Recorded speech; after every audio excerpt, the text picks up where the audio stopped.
Hallelujah, hallelujah, hallelujah,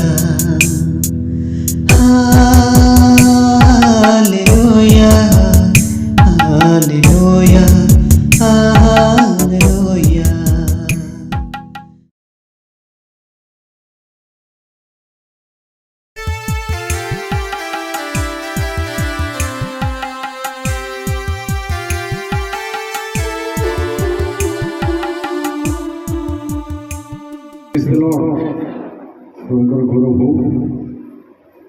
प्रभु वाक्य रूपी परमेश्वर से नितांत प्रभु जीशु से जीवंत मुख निश्चित वाक्य बिना उपासना अधूरा अटे आसतु से अल्प समय प्रभु मेज भोजर उपासना को आगे जावा पूर्व आम समस्ते जीवंत ईश्वर से मुख निश्चित पराक्रमजनक वाक्य को आम श्रवण करने आगे बढ़ा मो सहित आपण खोलतु प्रथम करंथीय पुस्तक तार 11 अध्याय ये आम देखुचु प्रेरित पाउल करंथीय मंडली को प्रथम पत्र प्रभु भोजर विधि विधान पर किसी कथा लिखिले गोटे मंडली निश्चय प्रभु भोजर उपासना से माने सम्मिलित होगा नितांत कर्तव्य आउ से प्रभु भोज जो उपासना आज करा आज मंडली ताहा प्रभु जीशु को स्मरण करने उद्देश्य ताहा प्रभु जीशु ख्रीष्ट एक विशेष एक विधि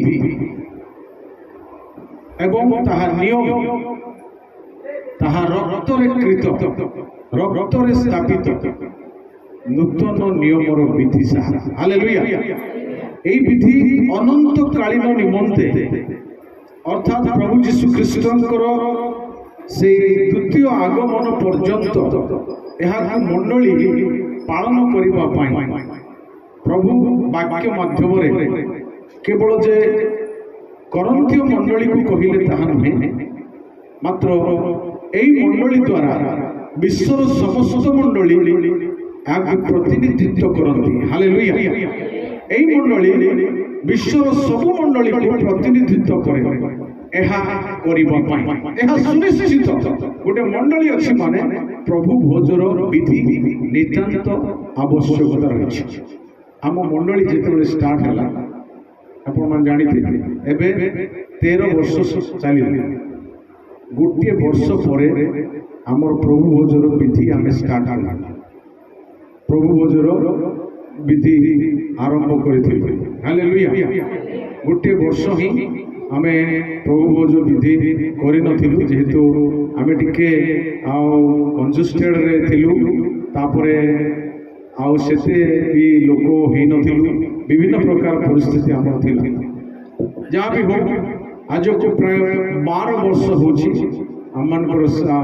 सेवा कार्य 13 वर्ष 12 वर्ष पर्यंत आम मंडली प्रभु भोजर विधि पालन कर भिन्न भिन्न प्रभु दास मान स्वर्गत उल्लास कुमार पाणी आमर से प्रभु भोज देवाई आसुले जदि अनुपस्थित थाए नचे अदल बदल व्यवहार भाव आमर आचार्य विनीत कुमार प्रधान साहब जी बर्तमान कोऑर्डिनेटर अच्छा से दौले जो परिस्थिति समस्या है जटिल है बाध्यता पूर्वक दौली अभिषेक है जान जे कंटिन्यूली मुझे समस्त विषय को कर मंडली प्रभु आज्ञा विधि क्यों मैंने पालन करेंगे क्यों मैंने भोजन करेंगे जो माने कि प्रभु जीशु ख्रीष्ट को आपणार व्यक्तिगत भाव में परित्रण करता एवं प्रभु बोली ग्रहण कर जल दीक्षा नहीं से माने कौन करेंगे यार अंशी हो पारे हालेलुया यही प्रभु जो विधि आम जानू यह 2000 वर्ष पूर्व स्थापित होता पूर्व प्रभु जीशु ख्रीष्ट यहाँ को माने जस्ट परिवर्तन कले ଇସ୍ରାଏଲ ଲୋକ ମାନେ ତାଡ଼ି ଶୂନ୍ୟ ରୁଟିର ପର୍ବରେ ସେମାନେ ରୁଟି ଆଉ ଖମିର ଶୂନ୍ୟ ରୁଟି ଏବଂ ତିକ୍ତ ଶାଗ ଏବଂ ସେମାନେ ଆଉ ପ୍ରଭୁଙ୍କର ଉଦ୍ଦେଶ୍ୟରେ ଯୋଉ ଉଦ୍ଧାର ପାଇଥିଲେ ମିଶରରୁ ଦାସତ୍ୱ ବନ୍ଧନରୁ ଯେତେବେଳେ ସେମାନେ ଉଦ୍ଧାର ପାଇଥିଲେ ସେଇ ବନ୍ଧନକୁ ମୁକ୍ତ ହେଇ ଆସିଥିବାରୁ ପ୍ରଭୁ ତାଙ୍କୁ ପାଳନ କରିବା ପାଇଁ ତାଙ୍କୁ ଗୋଟେ ବିଧି ଦେଇଥିଲେ। ସେତେବେଳେ ଗୋଟେ ମେଷ ବଳିକୃତ ହେଇଥିଲା। ଗୋଟେ ସାଧାରଣ ନିରୀହ ମେଷ ସେ ଉଦ୍ଧାରର ପଛରେ ବଳିକୃତ ହେଇଥିଲା। ଆଉ ସେଇ ମେଷ ବଳିକୃତ ହେବା ଦ୍ୱାରା ଯେ ସେମାନେ ଉଦ୍ଧାର ପାଇଲେ ତାହା ନୁହଁ, ତାର ଅର୍ଥ ତାହାର ବାସ୍ତବ ମାନେ ତାର ଛାୟା ସଦୃଶ୍ୟ ପ୍ରଭୁ ଯୀଶୁ ଖ୍ରୀଷ୍ଟ ନୂତନ ନିୟମରେ ବଳି ହେଲେ। ହାଲେଲୁୟା। ତାଙ୍କୁ ଈଶ୍ୱରଙ୍କର ମେଷ ଶାବକ ବୋଲି କୁହାଯାଏ। ମେଷ ଶାବକଙ୍କର ରକ୍ତ ଦ୍ୱାରା ଅର୍ଥାତ୍ ସେଇ ରକ୍ତର ବାଜୁବନ୍ଧ ଏବଂ ତିନୋଟି ସ୍ଥାନରେ ବାଜୁବନ୍ଧର ତିନୋଟି ଜାଗାରେ ତାକୁ ଲଗା ଯାଇଥିଲା। ଯୋଉ ବାଜୁବନ୍ଧରେ ଲଗାନ ଯାଇଥିଲା ସେଇ ମେଷର ରକ୍ତ ସେମାନଙ୍କର ପ୍ରଥମ ଜାତ ପୁତ୍ର ସନ୍ତାନମାନଙ୍କୁ ସଂହାର କରିବା ପାଇଁ ପ୍ରଭୁ ନିର୍ଦ୍ଦେଶ ଦେଇଥିଲେ। 12-13 ପର୍ବ ଯାତ୍ରା ପୁସ୍ତକ ଯଦି ପଢିବେ ଆପଣ ମାନେ ତାହା ଜାଣିପାରିବେ। ସେ କଥା ମୁଁ ଆଉ ଦୋହରେଇବି ନାହିଁ। ଯାହା ବି ହଉ ଆମେ ଜାଣୁ ତାକୁ ପ୍ରଭୁ କଣ କରିଥିଲେ, ଶେଷ ରାତ୍ର ଭୋଜରେ ସେଇ ଇସ୍ରାଏଲର ବିଧିକୁ ଜଷ୍ଟ ପରିବର୍ତ୍ତନ କରିଥିଲେ। ତାକୁ ହିଁ ନୂତନ ନିୟମର ଏକ ନାମ ପ୍ରଭୁ ଭୋଜ ବୋଲି କୁହାଯାଏ। ପ୍ରଭୁ ଭୋଜ ବିଧି କମ୍ୟୁନିୟନ ସର୍ଭିସ ଆଉ ଗୋଟିଏ ଅର୍ଥରେ କୁହାଯାଏ। ତାକୁ ମିଳିତ ଭାବରେ ସମସ୍ତେ ଏକାଥରେ ଭୋଜନ ପାନ କରିବାର ବିଧି ତାହା ଥିଲା। ହାଲେଲୁୟା। ପ୍ରଭୁ ସେଇଟାକୁ ହିଁ କଣ କରିଛନ୍ତି, ଅନ୍ୟ ନାମ ଦେଇକି ସେ କହିଲେ ସେତେବେଳେ ମେଷ ଶାବକ ବଳିଥିଲେ, ମାତ୍ର ବର୍ତ୍ତମାନ ମତେ ମନେ ପକେଇବା ପାଇଁ ଏହା କଲେ। ହାଲେଲୁୟା। ଇସ୍ରାଏଲ ଲୋକମାନେ କହୁଥିଲେ ମିଶରରେ ଈଶ୍ୱରଙ୍କର ଉଦ୍ଧାର କାର୍ଯ୍ୟକୁ ମନେ ପକେଇ ମୋଶେଙ୍କ ଦ୍ୱାରା କେମିତି ଉଦ୍ଧାର ପାଇଥିଲେ, ପ୍ରଭୁ ସେମାନଙ୍କୁ କେମିତି ଉଦ୍ଧାର କରିଥିଲେ ତାକୁ ମନେ ପକାଉଥିଲେ। ତାକୁ ପାଳନ କରିବା ପାଇଁ ପ୍ରଭୁ ସେମାନଙ୍କୁ ବିଧି ଦେଇଥିଲେ। କେତେ ବର୍ଷ ପର୍ଯ୍ୟନ୍ତ, ପ୍ରାୟ 4,000 ବର୍ଷ ପର୍ଯ୍ୟନ୍ତ ସେମାନେ ତାହା ପାଳନ କରି ଆସିଥିଲେ। ହାଲେଲୁୟା। ମାତ୍ର ବର୍ତ୍ତମାନ ଆମମାନଙ୍କର 2000+ ବର୍ଷ ଚାଲିଛି ପ୍ରଭୁ ଯୀଶୁଙ୍କୁ ସ୍ମରଣ କରିବା ପାଇଁ। ପ୍ରଭୁ ଯୀଶୁଙ୍କୁ କଣ ପାଇଁ ସ୍ମରଣ କରିବା, ଯେହେତୁ ଆମମାନଙ୍କର ପାପ ହେତୁ ସେ ବଳିକୃତ ହେଇଥିଲେ। ହାଲେଲୁୟା। ଆମମାନଙ୍କର ଅଧର୍ମ, ଆମମାନଙ୍କର ଅପରାଧ ହେତୁ, ଆମମାନଙ୍କୁ ମୃତ୍ୟୁରୁ ଉଦ୍ଧାର କରିବା ହେତୁ, ଶୈତାନର ବନ୍ଧନରୁ ମୁକ୍ତ କରିବା ପାଇଁ, ଅନନ୍ତ ଜୀବନରେ ଆମମାନଙ୍କୁ ଆଉ ପ୍ରବେଶ କରେଇବା ପାଇଁ ସେ ଆମମାନଙ୍କ ନିମନ୍ତେ ସ୍ୱର୍ଗରୁ ଏଇ ଜଗତକୁ ମନୁଷ୍ୟ ରୂପୀ ଆଉ ଅବତୀର୍ଣ୍ଣ ହେଲେ ଏବଂ ସେ କିପରି ମହାଶ୍ଚର୍ଯ୍ୟ କାର୍ଯ୍ୟ କରି ଶେଷରେ ବଳିକୃତ ହେଲେ, ସେଇ ବଳି ଦ୍ୱାରା ଯେ ଆମେ ଉଦ୍ଧାର ପାଇଛୁ ଏହାକୁ ମନେ ପକେଇବା ପାଇଁ এই ସମସ୍ତ ବିଧି ପାଳନ କରିବା ନିମନ୍ତେ ପ୍ରଭୁ ଦେଇଛନ୍ତି। ହାଲେଲୁୟା। ମଣ୍ଡଳୀକୁ ଆଉ ଏଇଠି ଲେଖୁଛନ୍ତି ପାଉଲ, ସେ କଣ କହୁଛନ୍ତି, କାରଣ ମୁଁ ପ୍ରଭୁଙ୍କ ଠାରୁ ପ୍ରାପ୍ତ ଯେଉଁ ଶିକ୍ଷା ତୁମମାନଙ୍କୁ ପ୍ରଦାନ କରିଅଛି, ଅର୍ଥାତ୍ ସେମାନଙ୍କ ଗହଣରେ ଥିଲା ବେଲେ ପାଉଲ ଏଇ ଶିକ୍ଷାଟା ଦେଇଥିଲେ। କରନ୍ଥୀୟ ମଣ୍ଡଳୀର ମାନେ ବିବରଣୀ ଯଦି ଜଣେଇବି ବହୁତ ମାନେ ବିଳମ୍ବ ଲାଗିବ। ମୁଁ ତାର ବିବରଣୀ ଜଣେଇବା ପାଇଁ ଇଚ୍ଛା ପ୍ରକାଶ କରେ ନାହିଁ। ଯାହା ବି ହଉ ଆମେ ଜାଣିଛୁ, ଅଳ୍ପ କିଛି ଜାଣିଛୁ। କରନ୍ଥୀୟ ମଣ୍ଡଳୀ ଏକ ମାନେ କରାପ୍ଟ ମଣ୍ଡଳୀ, ଦୁଷ୍କର୍ମରେ ପୀଡ଼ିତ ଏକ ମଣ୍ଡଳୀ। ତଥାପି ପ୍ରଭୁଙ୍କର ଦାସ ସେଇ ମଣ୍ଡଳୀକୁ ପ୍ରଭୁଙ୍କର ଲୋକମାନେ ସାଧୁମାନଙ୍କ ନିକଟକୁ ଲେଖୁଛି ବୋଲି କହିଲେ। ପ୍ରଥମେ ଦେଖନ୍ତୁ, ପ୍ରଭୁଙ୍କର ଲୋକମାନଙ୍କ ନିକଟକୁ ଲେଖୁଛି ବୋଲି କହିଲେ, ତାପରେ କହୁଛନ୍ତି ତୁମାନଙ୍କ ଭିତରେ କଣ ଚାଲିଛି ସେ କଥାକୁ ସେ ପ୍ରକାଶ କରୁଛନ୍ତି, ଆଉ ତୁମେ କଣ କରିବା ଦରକାର ତାହା ସେ ପ୍ରକାଶ କରୁଛନ୍ତି। ହାଲେଲୁୟା। ଏଇଠି ସେମାନଙ୍କୁ କୋଉ ଗୋଟେ କଥା କହିଲେ ଯେ ମୁଁ ଯୋଉ ଶିକ୍ଷା ତୁମମାନଙ୍କୁ ଦେଇଥିଲି ବର୍ତ୍ତମାନ ଆହୁରି ମନେ ପକେଇ ମୋର ଚିଠିରେ ଲେଖୁଛି, ଏହାକୁ ତୁମେ କଣ କରିବ, ପ୍ରଭୁଙ୍କ ପାଇଁ ଏହା କରିବ, ଆଉ ଯେତେ ଥର କରିବ ସେତେ ଥର ତୁମେ ତାଙ୍କୁ ମନେ ପକେଇବା ପାଇଁ। ହାଲେଲୁୟା। ଆଜି କେତେ ଲୋକ ପ୍ରଭୁଙ୍କର ଏଇ ମେଜ ଭୋଜରେ ମଧ୍ୟ ଉପସ୍ଥିତ ହେଇପାରୁନାହାନ୍ତି। ତାର ଅର୍ଥ ପ୍ରଭୁଙ୍କୁ ସେମାନେ ମନେ ପକାଉଛନ୍ତି କି? ନାଇଁ ସତ ନା ନାଇଁ? କେହି କୋଉ ମାସରେ ପ୍ରଭୁ ଭୋଜ ବିଧି ବି ଖାଇପାରନ୍ତି ନାହିଁ। କାହିଁକି? ସେମାନେ ପ୍ରଭୁଙ୍କ ପ୍ରତି ଇଣ୍ଟରେଷ୍ଟିଂ ନାହିଁ। ନା ଆଜ୍ଞା ସେମିତି ନୁହଁ, ଆମର ବ୍ୟସ୍ତତା ସକାଶେ, ଆମର ପରିସ୍ଥିତି ସକାଶେ ସେୟା ନାହିଁ। এই প্রভু ভোজ বিধি ଆମମାନଙ୍କୁ ନିତାନ୍ତ ଆବଶ୍ୟକ। ପ୍ରଭୁ ଯୀଶୁ କହିଲେ ଯୋହନ 6 ପର୍ବରେ, ଏହା ମୋର ପ୍ରକୃତ ଖାଦ୍ୟ ଏବଂ ପ୍ରକୃତ ପେୟ। ହାଲେଲୁୟା। ଯେ ମୋର ମାଂସ ଭୋଜନ କରିନାହିଁ, ଯେ ମୋର ରକ୍ତ ପାନ କରିନାହିଁ, ତାହାଠାରେ ଜୀବନ ନାହିଁ, ତାହା ସହିତ ମୋର ସମ୍ପର୍କ ନାହିଁ। ମୁଁ ଯେତେବେଳେ ଆସିବି ଶେଷ ଦିନରେ ତାକୁ ଉତ୍ଥାପନ କରିବି ନାହିଁ। ହଁ, ଉତ୍ଥିତ ହେବେ ସେ ଦୁଷ୍ଟ, ସେଇ ପ୍ରଭୁଙ୍କ ଠାରେ ଅବିଶ୍ୱାସ କରିଥିବା ଲୋକମାନେ, ମାତ୍ର କେତେବେଳେ ଉତ୍ଥିତ ହେବେ? ଯେତେବେଳେ ବିଚାର ସମୟ, ବିଚାର ସିଂହାସନ ଆଉ ବିଚାର ନ୍ୟାୟ ବିଚାର କରିବା ସମୟରେ ସେମାନେ ଉତ୍ଥିତ ହେବେ। ମାତ୍ର ଯେଉଁମାନେ ପ୍ରଭୁରେ ବିଶ୍ୱାସ କରି ମୃତ୍ୟୁବରଣ ବି କରିଥାଇପାରନ୍ତି, ପ୍ରଭୁ ସେମାନଙ୍କୁ ତାଙ୍କର ଆଗମନ ବେଳେ, ପ୍ରଥମ ପୁନରୁତ୍ଥାନ ବେଳେ ସେମାନଙ୍କୁ ଉତ୍ଥାପିତ କରିବେ। ହାଲେଲୁୟା। এই খাদ্য বাস্তবরে প্রকৃত খাদ্য। আমি যেতে খাদ্য খাও না কাহিঁকি, সবু খাদ্য ভিতরে প্রকৃত খাদ্য মানে মানে সুপর মানে ସବୁଠାରୁ ଉତ୍କୃଷ୍ଟ ଖାଦ୍ୟ। ହାଲେଲୁୟା। ଏଥିରେ ଜୀବନ ଅଛି। ସେଥିପାଇଁ ପ୍ରଭୁ କହିଲେନି, ମୁଁ ସେଇ ସ୍ୱର୍ଗରୁ ଅବତୀର୍ଣ୍ଣ ଜୀବନ୍ତ ଆହାର ବା ରୁଟି, ଯିଏ ମତେ ଭୋଜନ କରିବ ସେ କଦାପି କେବେ ହିଁ ମୃତ୍ୟୁବରଣ କରିବ ନାହିଁ। ସାଙ୍ଗେ ସାଙ୍ଗେ ସେଠିକାର ଫାରସୀ ଶାସ୍ତ୍ରୀ ଲୋକମାନେ କହିଲେ, ପ୍ରଭୁ ଆମମାନଙ୍କୁ ମୋଶା, ଆମମାନଙ୍କର ନେତା ଆମମାନଙ୍କୁ ମାନ୍ନା ସ୍ୱର୍ଗରୁ ଦେଇଥିଲେ। ପ୍ରଭୁ କହିଲେ, ତୁମମାନଙ୍କର ନେତା ବା ମୋଶା ସେ ସ୍ୱର୍ଗରୁ ମାନ୍ନା ଦେଇନଥିଲେ, ପ୍ରଭୁ ମୋର ସ୍ୱର୍ଗସ୍ଥ ପିତା ତୁମମାନଙ୍କୁ ପ୍ରଦାନ କରିଥିଲେ। ହଁ, ତୁମେ ମାନେ ମାନ୍ନା ଖାଇଥିଲ, ସେଇ ପରାକ୍ରମୀ ଦୂତ ମାନଙ୍କର ଆହାର, ଯାହାକି ଗୀତ ସଂଗୀତରେ ଲେଖା ଅଛି। ସେମାନେ ଭୋଜନ କରିଥିଲେ 40 ବର୍ଷ ପର୍ଯ୍ୟନ୍ତ, ତଥାପି ବି ସେମାନେ ମୃତ୍ୟୁବରଣ କରିଥିଲେ। ପ୍ରଭୁ କହିଲେ, ତଥାପି ବି ସେମାନେ ମୃତ୍ୟୁବରଣ, ମାତ୍ର ଯିଏ ମୋର ମାଂସ ଭୋଜନ କରିବ, ମୋର ରକ୍ତ ପାନ କରିବ, ସେ କଦାପି କେବେ ମୃତ୍ୟୁକୁ ଆସ୍ୱାଦନ କରିପାରିବ। ହାଲେଲୁୟା। ପ୍ରିୟ ପ୍ରଭୁଙ୍କ ଲୋକମାନେ, ବାସ୍ତବରେ ପ୍ରଭୁ ଯୀଶୁ ଖ୍ରୀଷ୍ଟ ଆଉ ଶାରୀରିକ ମୃତ୍ୟୁ କଥା ସେଠି କହିନାହାନ୍ତି। ଆମେ ବୁଝିବା ପାଇଁ ଯିବା, ବାସ୍ତବରେ ସେ ଆତ୍ମିକ ମୃତ୍ୟୁ କେବେ ବି ଘଟିବ ନାହିଁ ତୁମମାନଙ୍କ ଜୀବନରେ, ଏହା ସେ କହିଲେ। ଯୀଶୁ ଖ୍ରୀଷ୍ଟ ତାଙ୍କର ଆତ୍ମିକ ଜୀବନର ମୃତ୍ୟୁର ଆଉ ଅନ୍ତ ହବ ନାହିଁ, এই କଥାକୁ ସେ ପ୍ରକାଶ କରି ସେମାନଙ୍କୁ କହିଲେ।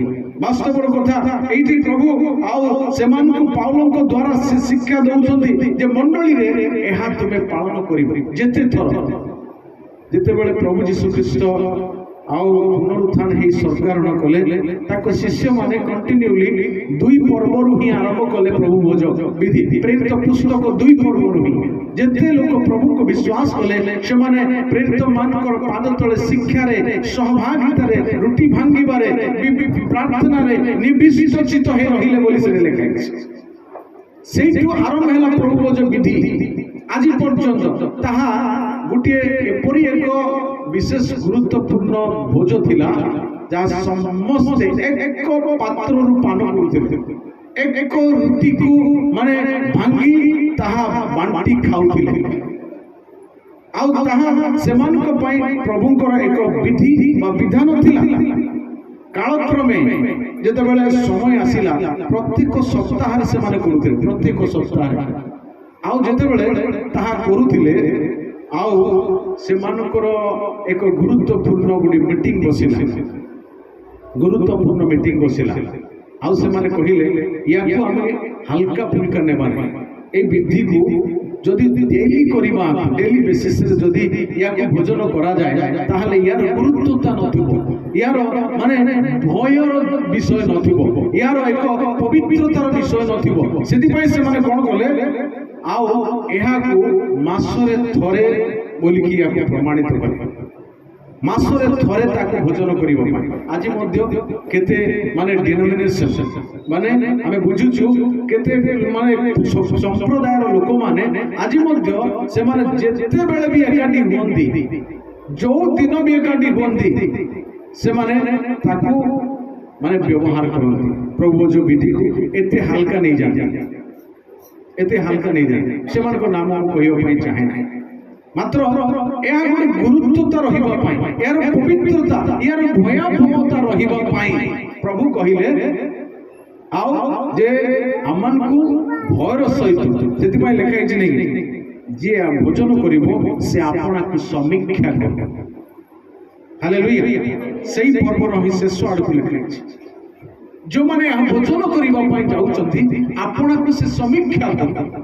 निजर पवित्रता को से देखो निजर अधर्म को क्षमा प्रार्थना करुसी जेहेतु अपवित्रतार सहित ए भोज माने से अंश ग्रहण करि परिबो नाही हालेलुया प्रभु यीशु ख्रीष्ट को स्मरण करिबा प्रभु यीशु ख्रीष्ट कि परि भाबरे बलिकृत हेतिले से कथा हम जानिछु प्रभु यीशु एते मर्मान्तक भाबरे तांकु ताड़ना बा तांकर मृत्यु दंड दिया जाइतिला ताहा जगत केबे भी हेई नै तांको परि आउ केबे भी आउ हेई परिबो नाही प्रभु यीशु को मृत्यु केबे भी केई भोगी नांती केई भोगी पारिबे ना हालेलुया जेतु जगतर समस्त पाप आरंभ आदम को ठार आउ शेष पर्यंत जो पुत्र कन्या जात हेबे से पर्यंत ऑलरेडी समस्त को निमंते एकाथर के एक बलि दे समस्त को पाप हेतु से बलि हेई हालेलुया प्रभु यीशु एवरी पुस्तक लिखाई से बारंबार मामन को निमंते मृत्यु भोग करिवे नाही बलिकृत हेबे नाही से प्रभु यीशु कृष्ण को स्मरण करिया पाई ताकर बलि केमते हेतिला हमें जानिछु ताकर मृत्यु केमते हेतिला प्रथमे बांधी नेले नहीं प्रथमे ताको षडयंत्र करागला केते आगर यीशुकर जन्म ठारू प्रभु यीशु कृष्णकर मृत्यु पर्यंत षडयंत्र करागला जोठी भी प्रभु यीशु थिले तांको गुरुत्वपूर्ण प्रश्न पचारि अमान्तकरण प्रश्न पचारि अडुआल रे तांको छिद्र धरी तांको मारिबा पाई चेष्टा करुथिले मात्र प्रभु प्रत्येकंकर प्रश्नर उत्तर एक सठिक भाव जवाब दे से मान को पराजित करुथिले कोनोसी प्रकार तांकर दोष से माने धरि पारु नथिले परिशेष रे तांकर शिष्य ही निजे से कोन कले से प्रभु यीशु कृष्ण को शत्रु हस्त समर्पण करने से किसी अर्थ लोभरे से पड़ी जाइए आम जानी अर्थ लोभरे पड़ी तांको माने आउ किपरि चुंबन दे तांको प्रभु यीशु कृष्ण को धरई देते आउ प्रभु यीशु से धरे हे गेले से कथा भी नुह ता प्रभु पूर्वर मध्य प्राय 3-4 थर 4 मंगल सुसमाचार लिखाई जे तांकर मृत्युर पूर्व सूचना बोली आपण माने पढी परिबे से 4 मंगल सुसमाचार जे बारंबार कहते मत अवश्य मृत्यु भोगिबा पड़िबो शत्रु मान को हस्त रे समर्पित होबा पड़िबो जेरूशलेम को जीवा को होबो मते करोड़ा प्रहार करिवे मते एपरि भाव रे दंड देबे आ तृतीय दिवस रे मनुष्य पुत्र उत्थित हेबे आ तुमान को गलीली रे देखा करिवे एहा बारंबार प्रभु से मान को मात्र से कथा से माने बुझी परबते प्रेज द लॉर्ड कालक्रमे जेते बेले प्रभु यीशु ख्रीष्ट गेत्सेमनी बगीचा रे धरा गले बंधा गले प्रथमे से बंधा गले अरेस्टेड इंग्लिश नहीं ही अरेस्टेड प्रथमे से बंधा गले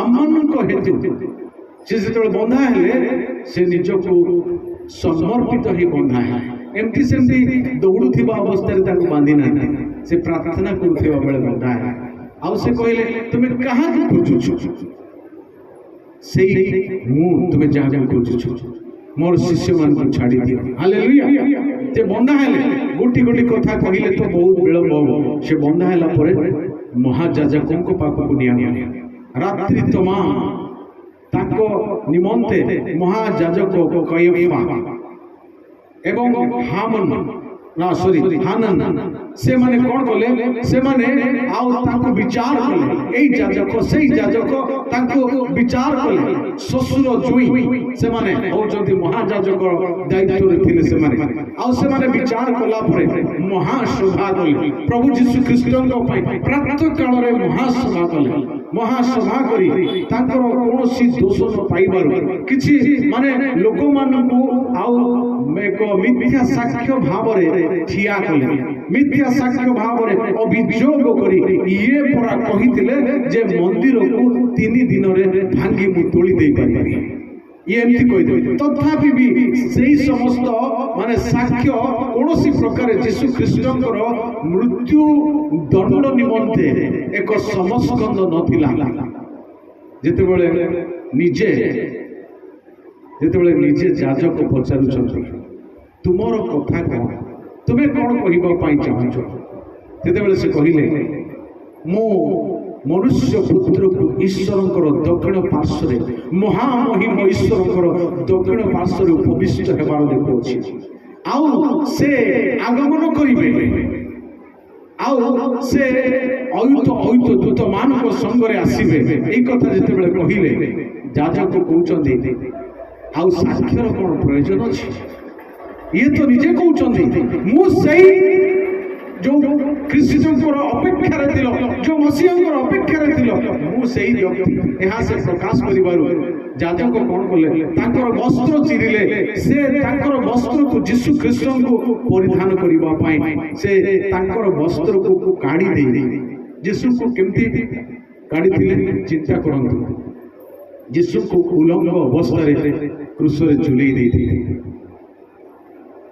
उलंग अवस्था वस्त्र विभाजन प्रथमे आउ महाजाजकों सम्मुखें वस्त्र काढ़िले जमती कि जड़े आक्टर को लेकिन काढ़ती पिंधाती काढ़ती पिंधाती मुह पोछती धुअती एड़ा कौन देखी मानी केते करती से जड़े आक्टर भाव में जड़े साधारण नाटकीय मंच में प्रभु ठिया उल्लंघ कर परिधान करापरी भाव गोटे छोट पिला जमी सामसन को परिहास करुले चक्षु काढ़ी लोक मैंने चकी पेशिबारे परिहास करुले तद्रूप प्रभु यीशु ख्रीष्ट को से परिहास पूर्वक वस्त्र काढ़ी पुनर्बार आईगणिया वस्त्र पिंधे आखिरे कपड़ा बांधी गामुछा बांधी चापुड़ा बिठा मारी कहते तते किए मारिला कहलु केमती लगी चिंता कर आमर प्रभु यीशुकर एठी पाउल कहउछंती ता स्मरण करिबो पाई हालेलुया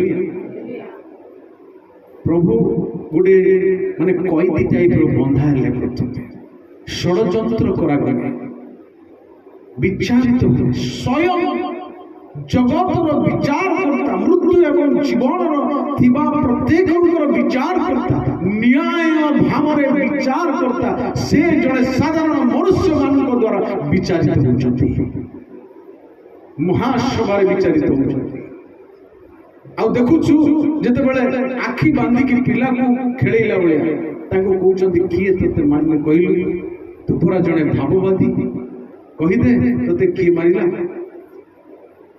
केते टाहुली केते परिहास करिथिले सेटा कोन कार मोरी पाप पाई आमरी पाप पाई आमरी समस्त अधर्म पाई अबाध्यता पाई आमनकर अपराध निमंते निजको नीरव मेसी तुल्य हेले कौन सी मुख फिटाई नहीं प्रेज द लॉर्ड हालेलुया प्रभु यीशु ख्रीष्ट को ताकर वस्त्र काढिले आ पुनर्बार वस्त्र पिंधैले राजांको निकट को नेले पिलातंको निकट को पहले पिलात कहले नाही हेरोदंको निकट को हेरोद कहले पुनर्बान्य जानिछु हमें से माने किपुरी भाव रे यीशु ख्रीष्ट को एते दुखद विचार रे विचारित कले कोनोसी दोष पाइले नाही से माने प्रभु यीशु ख्रीष्ट कौन सी दोष नथिला प्रभु यीशु ख्रीष्ट 12 पर्व रे ही जौन 12 पर्व रे ही कहंती मो भीतरे जे पापर विषय अछि तुमनको मध्यरु किए मते देखै पारिबो हालेलुया निजको से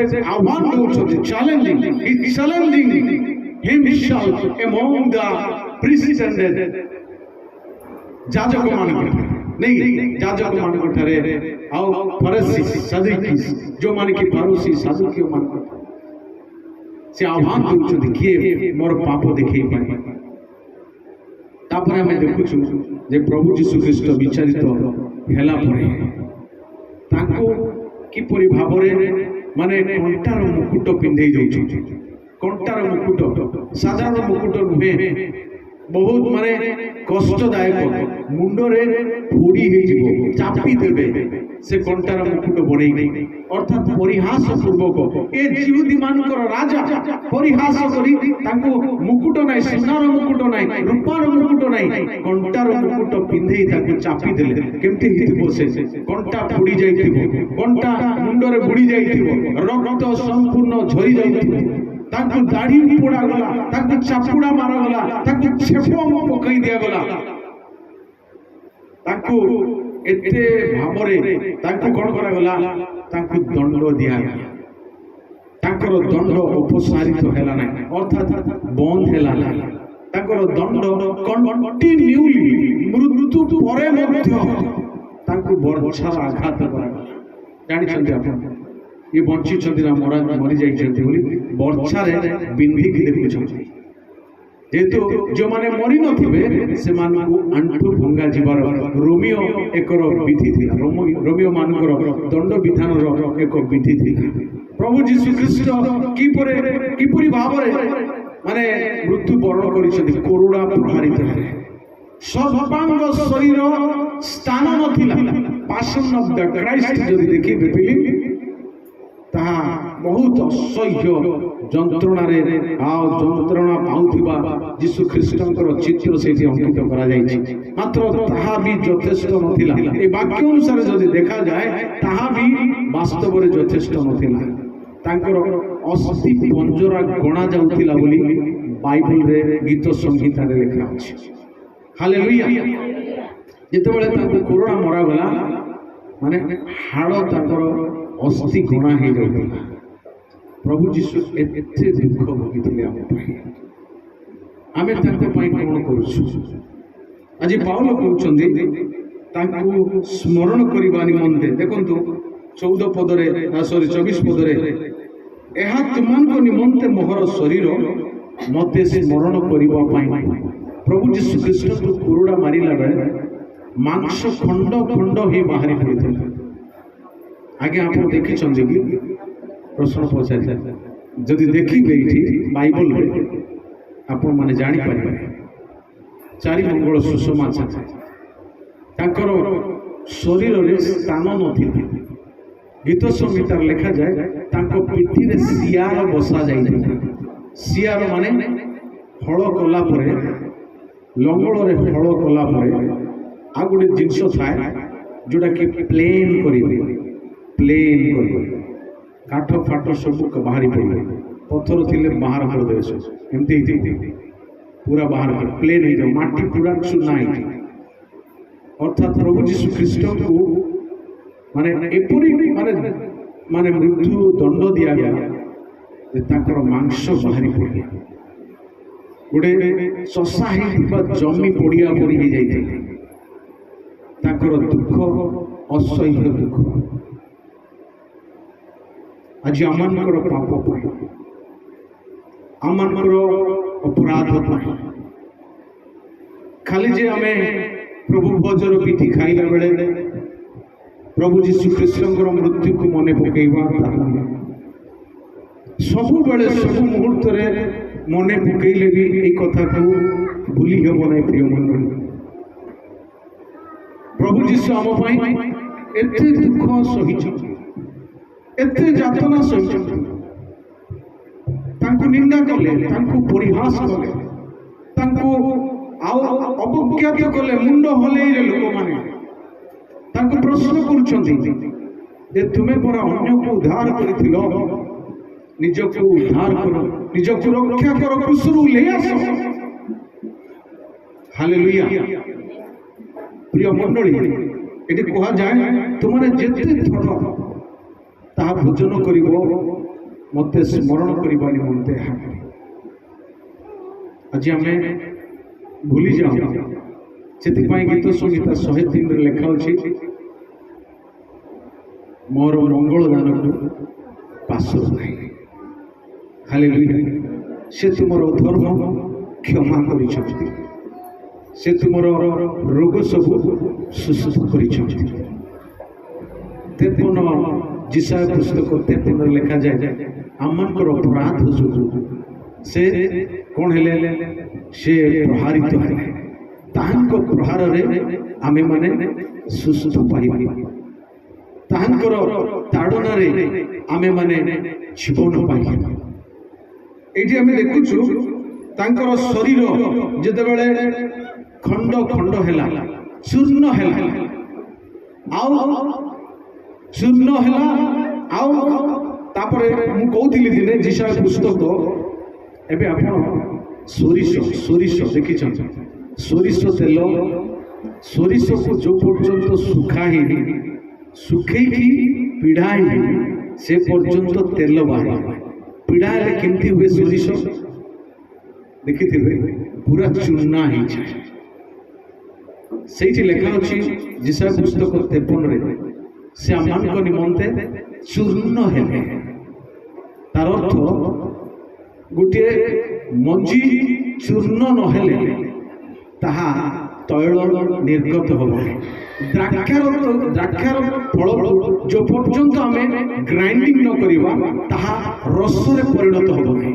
ପ୍ରଭୁ ଯୀଶୁ ଖ୍ରୀଷ୍ଟ ଆମମାନଙ୍କ ପାଇଁ ଚୂର୍ଣ୍ଣ ହେଲେ, ତାଙ୍କର ଶେଷ ରକ୍ତ ଟୋପା ବିନ୍ଦୁ ମଧ୍ୟ ତାଙ୍କ ଶରୀରରେ ରହିଲା ନାହିଁ।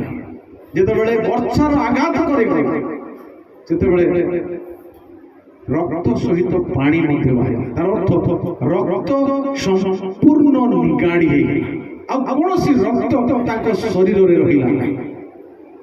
ହାଲେଲୁୟା। ଆମମାନଙ୍କ ପାଇଁ ସମସ୍ତ ରକ୍ତ ବୁହାଇ ଦେଲେ। ଯେହେତୁ ମନୁଷ୍ୟର ପାପ କ୍ଷମା ନିମନ୍ତେ ପବିତ୍ର ରକ୍ତ, ଈଶ୍ୱରଙ୍କର ମେଷ ଶାବକଙ୍କର ରକ୍ତ ହିଁ ଆମମାନଙ୍କ ପାଇଁ ପ୍ରୟୋଜନ ଥିଲା। ଏଠି ଦେଖନ୍ତୁ ତାର 25 ପଦରେ ଲେଖାଯାଏ, ସେହିପରି ଭୋଜନ ତାର ସେ ପାନପାତ୍ର ମଧ୍ୟ ଘେନି କହିଲେ, ଏହି ପାନପାତ୍ର ମୋହର ରକ୍ତରେ ସ୍ଥାପିତ ନୂତନ ନିୟମ।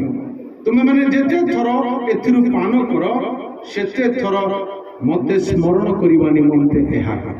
ହାଲେଲୁୟା। ପ୍ରଭୁ କହୁଛନ୍ତି, ରୁଟି ଭାଙ୍ଗିକି ଦେଲା ବେଳେ ସେ କହୁଛନ୍ତି ଏଇଟା ମୋର ଶରୀର, ଅର୍ଥାତ୍ ଏହା ମୋର ମାଂସ। ଯେତେବେଳେ 6 ପର୍ବକୁ ଯିବେ, ଯୋହନ 6 ପର୍ବରେ ଲୋକମାନେ ଯେତେବେଳେ ଯୀଶୁ ଖ୍ରୀଷ୍ଟଙ୍କର ଏଇ ଶରୀର ଏବଂ ମାଂସ ରକ୍ତ କଥା ଯେତେବେଳେ ଶୁଣିଲେ, ଏଇ ଘୃଣାଜନକ କଥା କିଏ ସହି ପାରିବ? ଗାଁରେ ଯେତେବେଳେ ଝଗଡ଼ା ହୁଅନ୍ତି, ମୁଁ ଗାଁରେ ହିଁ ଶୁଣିଛି, ଏଠି କେବେ ଶୁଣିନି। ଏଠି ତ ଆଉ ଅନ୍ୟାନ୍ୟ ଭାଷାରେ କଥା ହୁଅନ୍ତି, ଝଗଡ଼ା ହେଲା ବେଳେ ଗାଁରେ ରକ୍ତ କଥା ବି ବାହାରେ, ନାଇକି? ରକ୍ତ ପିଇ ଏମିତି କର ସେମିତି କର ବୋଲି ଗାଳି କର। ସେତେବେଳେ ଘୃଣା ଲାଗିଲା, ସେଟା ନାଇଁ ଗୋଟେ ଘୃଣା ଲାଗିଲା। ଏଇଠି ବି ଯେତେବେଳେ ପ୍ରଭୁ ଯୀଶୁ ଖ୍ରୀଷ୍ଟ ଯୋହନ 6 ପର୍ବରେ ମୋର ରକ୍ତ ପ୍ରକୃତ ପେୟ, ମୋର ମାଂସ ପ୍ରକୃତ ଖାଦ୍ୟ ବୋଲି ଯେତେବେଳେ କହିଲେ, ଲୋକମାନେ ଏଇ ଘୃଣାଜନକ ବାକ୍ୟ କିଏ ସହିପାରିବ ବୋଲି ସେମାନେ ଯୀଶୁଙ୍କୁ ତ୍ୟାଗ କରି ଚାଲିଗଲେ। ଯୀଶୁଙ୍କୁ ତ୍ୟାଗ କରି ଚାଲିଗଲେ, ମାତ୍ର ପ୍ରକୃତ ଅର୍ଥକୁ ସେମାନେ ବୁଝିଲେ। ଯୀଶୁ କ'ଣ ଖଣ୍ଡ ଖଣ୍ଡ କରି ତାଙ୍କୁ କାଟିକି ଦେଲେ ସେତେବେଳେ ଖାଦ୍ୟ? ନାଇଁ, ଯଦି ବା ଯୀଶୁ ଖ୍ରୀଷ୍ଟ ମୃତ୍ୟୁ ବରଣ କଲେ, ତାଙ୍କର ମାଂସ ଖଣ୍ଡ ବିଖଣ୍ଡ ହେଇ ବାହାରି ପଡ଼ିଲା, ତାଙ୍କର ରକ୍ତ ବହିଗଲା, ତଥାପି ସେଇ ରକ୍ତ ତ କାହାକୁ ଦେଲେନି। ସେ କେବଳ ଆମଙ୍କର ବିଶ୍ୱାସ ଦ୍ୱାରା ହିଁ, ତାଙ୍କର ବହିଥିବା ରକ୍ତ ଦ୍ୱାରା, ତାଙ୍କର ଖଣ୍ଡ ବିଖଣ୍ଡ ହେଇଥିବା ମାଂସ ଦ୍ୱାରା ଆମମାନଙ୍କର ପାପ ଅପସାରିତ। ହାଲେଲୁୟା। ଆମର ପାପ କ୍ଷମା ହେଇପାରିବ।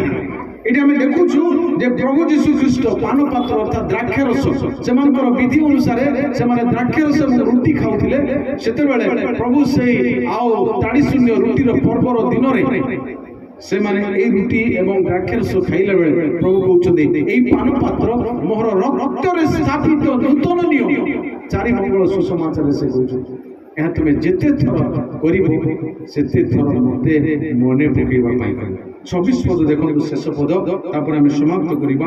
କାରଣ ଯେତେ ଥର ତୁମେ ମାନେ এই ରୁଟି ଭୋଜନ କର, এই ପାନ ପାତ୍ରରୁ ପାନ କର, ସେତେ ଥର ତୁମେ ମାନେ ପ୍ରଭୁଙ୍କର ଆଗମନ ପର୍ଯ୍ୟନ୍ତ ତାହାଙ୍କର ମୃତ୍ୟୁ ପ୍ରଚାର କରୁଅଛ।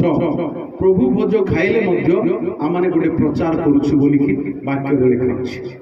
ଆମେ କେମିତି ପ୍ରଚାର କରୁଛୁ ପ୍ରଭୁ ଭୋଜ ଖାଇଲା ଦ୍ୱାରା? ଟିକେ କହିବା, ଯେଉଁମାନେ ଆଜି ପର୍ଯ୍ୟନ୍ତ ପ୍ରଭୁ ଯୀଶୁକୁ ବିଶ୍ୱାସ କରି ତାଙ୍କୁ ଗ୍ରହଣ କରିନାହାନ୍ତି, ବାପ୍ତିସ୍ମ ନେଇନାହାନ୍ତି, ଏଠି ବସିଛନ୍ତି, ସେମାନଙ୍କ ପାଇଁ ଆମର ପ୍ରଭୁ ଭୋଜ ଖାଇବା ସେମାନଙ୍କ ପାଇଁ ଗୋଟେ ପ୍ରଚାର ତୁଲ୍ୟ ଅଟେ। ହାଲେଲୁୟା। ଆମମାନଙ୍କର ପ୍ରଭୁ ଭୋଜରେ ଅଂଶୀ ହେବା ଅନ୍ୟମାନେ ନ ଖୋଇବା ଲୋକମାନଙ୍କ ନିମନ୍ତେ ତାହା ଗୋଟେ ପ୍ରଚାର ପରି ଅଟେ। ହାଲେଲୁୟା। ଆମେ ଆଜି ବାହାରକୁ ଯାଇକି ପ୍ରଚାର କରୁନୁ ଯୀଶୁଙ୍କର ବିଷୟ, ମାତ୍ର ଏଇଠି ରହିକି ଯେତେବେଳେ ପ୍ରଭୁ ଭୋଜର ବିଧି ଖାଉଛୁ ବା ବିଧିରେ ଅଂଶୀ ହେଉଛୁ, ସେତେବେଳେ ଅନ୍ୟମାନଙ୍କ ପାଇଁ ତାହା ଗୋଟେ ପ୍ରଚାର ତୁଲ୍ୟ। ହାଲେଲୁୟା। এইটা আমি যীশু খ্রিস্টଙ୍କର ମୃତ୍ୟୁର ପ୍ରଚାର କରୁଛୁ।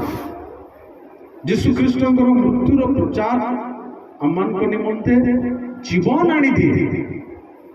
ଖ୍ରୀଷ୍ଟଙ୍କର ମୃତ୍ୟୁ ଭୋଗ ଆଜି ଆମମାନଙ୍କ ପାଇଁ ଏକ ଗର୍ବର ବିଷୟ। ହାଲେଲୁୟା। ଗର୍ବର ବିଷୟ, ଯେହେତୁ ଖ୍ରୀଷ୍ଟଙ୍କର ମୃତ୍ୟୁ ଦ୍ୱାରା ଆମେ ଜୀବିତ ହେଇପାରିବୁ। ଏଇଠି ଆମେ ଆଉ ଅନ୍ୟକୁ ପ୍ରଚାର କରୁଛୁ। ପ୍ରଥମ ପ୍ରଚାର ଏଇଟା, ଗୃହସ୍ଥ ମଣ୍ଡଳୀକୁ ଏହା ପ୍ରଚାର, ତାପରେ ବାହାରେ ସୁସମାଚାର ପ୍ରଚାର ଭିନ୍ନ। ତାହା এই ପ୍ରଭୁ ଭୋଜ ଖାଇବା ଦ୍ୱାରା ନୁହଁ, ତାଙ୍କର ପ୍ରଚାର କୋଉଠି ଲେଖା ହେଇଛି, ଯାହାକି এই କରନ୍ତୀୟ 15 ପର୍ବର ତାର 3 ପଦର 4 ପଦରେ ଲେଖା ଅଛି ଯେ ଖ୍ରୀଷ୍ଟ ଶାସ୍ତ୍ର ଅନୁସାରେ କଣ ହେଲେ ମୃତ୍ୟୁ ଭୋଗ କଲେ। ନା କଣ ଲେଖା ହେଇଛି ଟିକେ ଦେଖି ସମାଧି ପ୍ରାପ୍ତ ହେଲେ, ଶାସ୍ତ୍ର ଅନୁସାରେ ତୃତୀୟ ଦିବସରେ ଉତ୍ଥିତ ହେଲେ।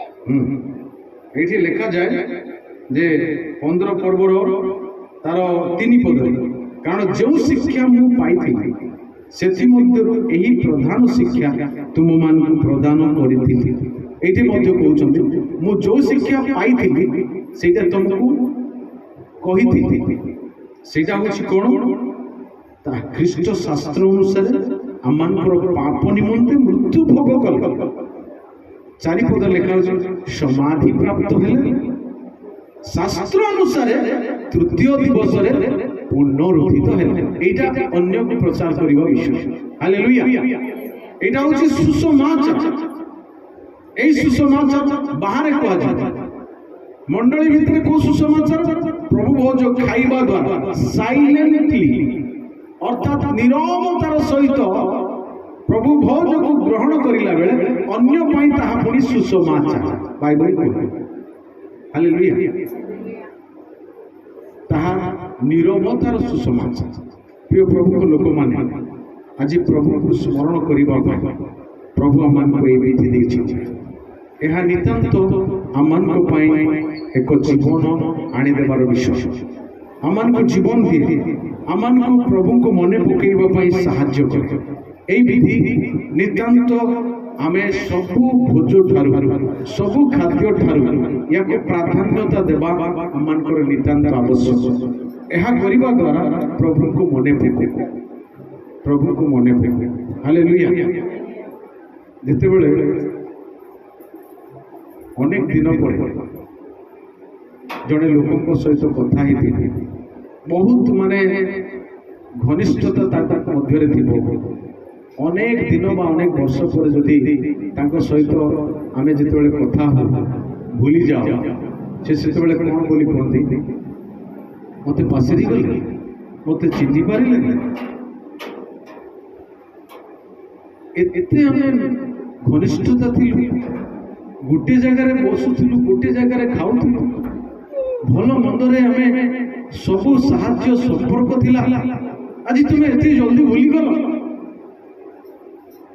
ଲୋକ କୁହନ୍ତି ନାଇଁ, ଆମେ ଯେତେବେଳେ ଆମର କାର୍ଯ୍ୟ ବ୍ୟସ୍ତତା ଭିତରେ ଯେତେବେଳେ ପ୍ରଭୁଙ୍କୁ ଏଇ ଭେଜରେ ଭୁଲି ଯାଉ, ସେତେବେଳେ ପ୍ରଭୁ ମଧ୍ୟ ଆମମାନଙ୍କୁ ଦୁଃଖ ପ୍ରକାଶ କରନ୍ତି। মনে ରଖନ୍ତୁ ଏହା ହେଇପାରେ ସାଧାରଣ ରୁଟି, ଏହା ହେଇପାରେ ଦ୍ରାକ୍ଷାର ରସ, ମାତ୍ର ଏହା ଯୀଶୁଙ୍କୁ ସ୍ମରଣ କରିବା ପାଇଁ ଏହା କରାଯାଏ। ଯୀଶୁ ଖ୍ରୀଷ୍ଟ ଯେ ଆମ ପାଇଁ ବଳି ହେଇଥିଲେ, ଆମ ପାଇଁ ଉଦ୍ଧାରର କାର୍ଯ୍ୟ କରିଥିଲେ, ତାକୁ ମନେ ପକାଇବା ପାଇଁ ଏହା କରାଯାଏ। ହାଲେଲୁୟା। ପ୍ରଭୁ ଏ ପଠିତ ବାକ୍ୟରେ ଆମମାନଙ୍କୁ ଆଶୀର୍ବାଦ କରନ୍ତୁ।